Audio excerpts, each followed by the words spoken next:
В предишния епизод разгледахме следите, които Вселената оставя.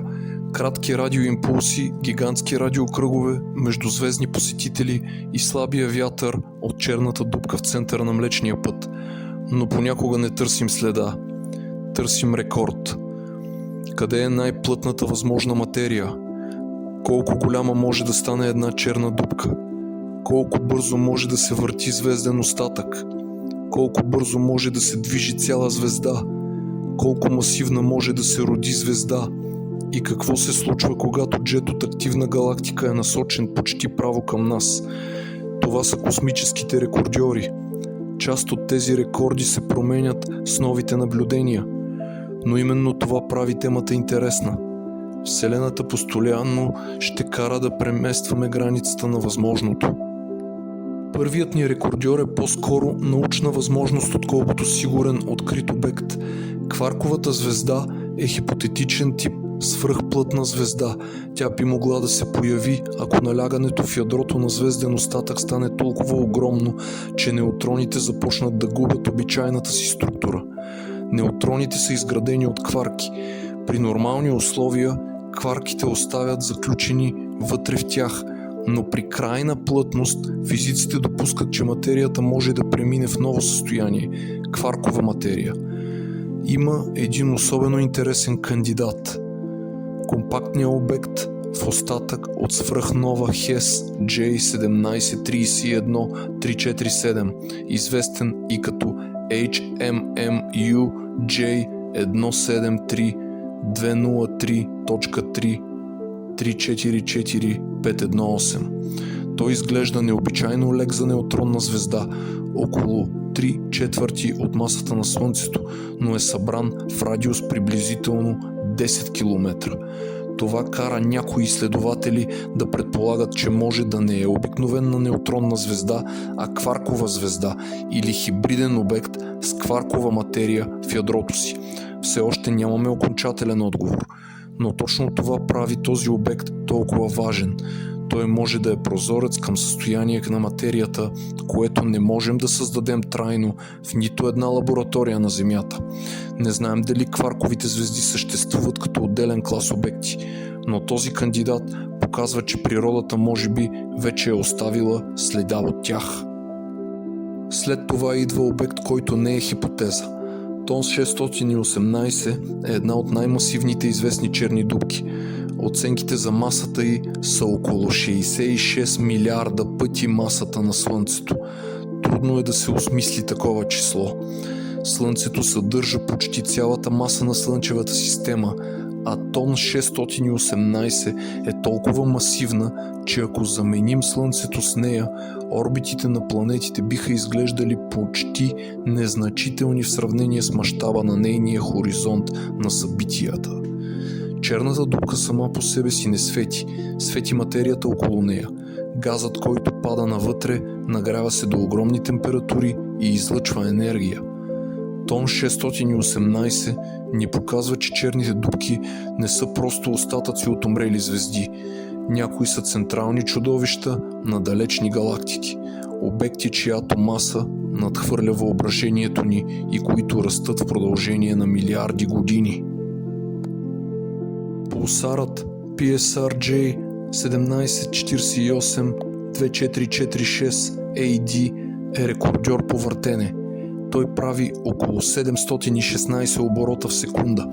Това означава, че завърта цялата си маса почти 43 000 пъти в минута.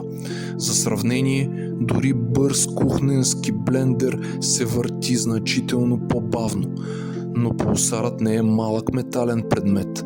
Той е звезден остатък с маса сравнима с тази на Слънцето, събрана в обект с размерите на град. При подобна скорост, границата между стабилност и разрушение става изключително важна. Ако се върти още по-бързо, центробежните сили могат да започнат да откъсват материя от екватора му. Точно за това пулсарите са толкова полезни за науката. Скоростта им носи информация за вътрешната структура на свръхпланетната материя.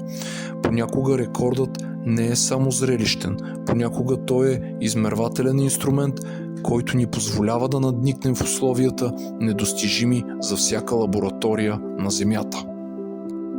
Когато говорим за бързи звезди, обикновено си представяме хиперскоростни обекти, които напускат галактиката. Но С4714 е различна. Тя не бяга от Млечния път. Тя обикаля около Стрелец А, свръхмасивната черна дупка в центъра на нашата галактика. Орбитата й е силно издължена. Когато звездата се приближи максимално до черната дупка, гравитацията я ускорява до около 24 000 км в секунда, приблизително 8% от скоростта на светлината. Това не е скорост на космически кораб, това е скорост на цяла звезда. С4714 ни показва колко екстремна е средата около централната черна дупка на Млечния път. Там звездите не просто обикалят спокойно, те се движат по орбити, които позволяват да се проверяват предсказанията на общата теория на относителността. В центъра на нашата галактика гравитацията не е абстрактна сила. Тя е двигател, който ускорява цели слънца до скорости близки до релативистичните. R136A1 е една от най-масивните известни звезди. Тя се намира в огромния звезден куп R136 в мъглявината Тарантула в големия Магеланов облак. Сегашната й маса се оценява на около 265 маси на Слънцето, а в началото на живота си вероятно е била още по-масивна. Такава звезда не просто е по-голяма версия на Слънцето. Тя живее по съвсем различни правила. В ядрото й термоядрените реакции протичат с огромна скорост, тя е милиони пъти по-ярка от Слънцето, излъчва мощен звезден вятър и губи маса през целия си кратък живот. Колкото по-масивна е една звезда, толкова по-кратко живее. Слънцето има живот от около 10 милиарда години. R136A1 вероятно ще живее само няколко милиона години. Космически миг.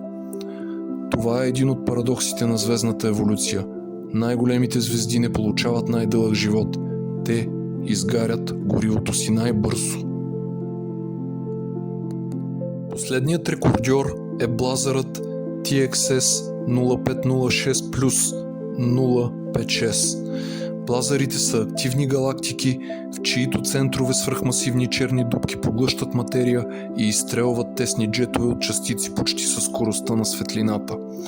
При този блазър един от тези джетове е насочен почти право към Земята, затова виждаме излъчването му необичайно ярко.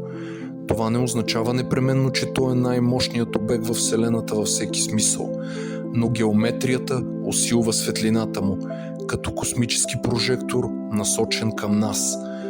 През 2017 година IceCube засече високоенергийно неутрино, дошло от почти същата посока, в която този блазър притежаваше силен изблик в гама лъчи. Това беше важен момент за астрономията. За първи път учените получиха силни доказателства, че блазър може да ускорява частици до екстремни енергии и да бъде източник на космически неутрина. Неутринатата почти не взаимодействат с материята. Те могат да преминават през цели планети, без да бъдат спрени. Затова, когато засечем такова неутрино и успеем да свържем посоката му с конкретен блазър, ние не просто виждаме светлина от далечна галактика. Получаваме частица, която е пътувала през Вселената почти необезпокоявана. TXS 0506 плюс 056 показва защо блазърите са сред най-впечатляващите космически рекордьори. Те не просто светят ярко, те могат да превръщат центъра на галактика в ускорител на частици, чието следи достигат чак до Земята. В този епизод видяхме рекордьорите на Вселената. Възможна звезда от кваркова материя, черна дупка с десетки милиарди слънчеви маси, пулсар, който се върти стотици пъти в секунда, звезда, която се движи с 8% от скоростта на светлината, гигантска звезда, която изгаря живота си за няколко милиона години и блазър, който превръща цяла галактика в космически прожектор. Но рекордите не са само в самите обекти. Има места, където температурата пада почти до абсолютната нула. Има среди нагрети до милиони градуси. Има избухвания, които за секунди освобождават енергия, трудно сравнима с каквото и да било на Земята. Има гигантски структури и огромни космически празнини. В следващия епизод ще преминем от рекордьорите към най-екстремните места и явления в Вселената. Ако този епизод ви е харесал, абонирайте се за Астролабия, харесайте видеото и напишете в коментар кой от тези рекорди ви се струва най-труден за осмисляне. А ако познавате човек, който обича космоса и големите научни рекордьори, препоръчайте му Астролабия. До нови срещи!